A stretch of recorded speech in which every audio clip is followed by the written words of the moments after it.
পাত্রী দেখতে গিয়েছিলেন মা, বাবা আর ছেলে। ফিরবেন হাসি মুখে, বিয়ের আনন্দে ভরে উঠবে ঘর। কিন্তু ভাগ্য লিখে রেখেছিল এক ভয়াবহ পরিণতি। সোমবার সন্ধ্যায় 14 গ্রামের ফেলনা এলাকায় পাত্রী দেখে ফেরার পথে বিপরীত দিক থেকে আসা একটি ট্রাকের নিচে চাপা পড়ে মুহূর্তেই নিস্তব্ধ হয়ে যায় তাদের হাসি, তাদের স্বপ্ন। নিহত হন বাবা আবুল বাশার, মা মোর্শেদা বেগম আর সিএনজি চালক মমতাজ মিয়া।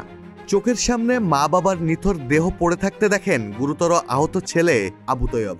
এখন হাসপাতালে মৃত্যুর সঙ্গে পাঞ্জা লড়ছেন তিনি। ঘটনাস্থলে ছিল এক ভয়াবহ দৃশ্য। ধ্বংসস্তূপে পরিণত তাদের বহনকারী সিএনজি। আশপাশের মানুষের চিৎকারে ভরে উঠেছিল গোটা এলাকা। পরে ক্রেন দিয়ে সরানো হয় দুমড়ে মুচড়ে যাওয়া সিএনজিটি। পুলিশ বলছে বেপরোয়া গতির কারণে ট্রাক ও দুটি অটোরিকশার ত্রিমুখী সংঘর্ষে এই মর্মান্তিক দুর্ঘটনা ঘটে।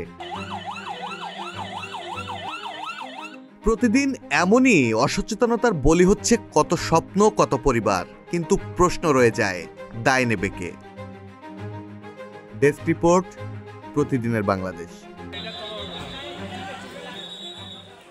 আমরা চট্টগ্রাম ফায়ার স্টেশনে বিকেল 5 ঘটিকার সময় সংবাদ পাই যে লাকসাম রোড পেল্লা নামক স্থানে একটা সড়ক দুর্ঘটনা ঘটে। আমরা ঘটনাস্থল গিয়ে দেখতে পাই যে একটা ট্রাক, একটা সিএনজি এবং একটা অটোকে চাপা দিয়ে রাখছি।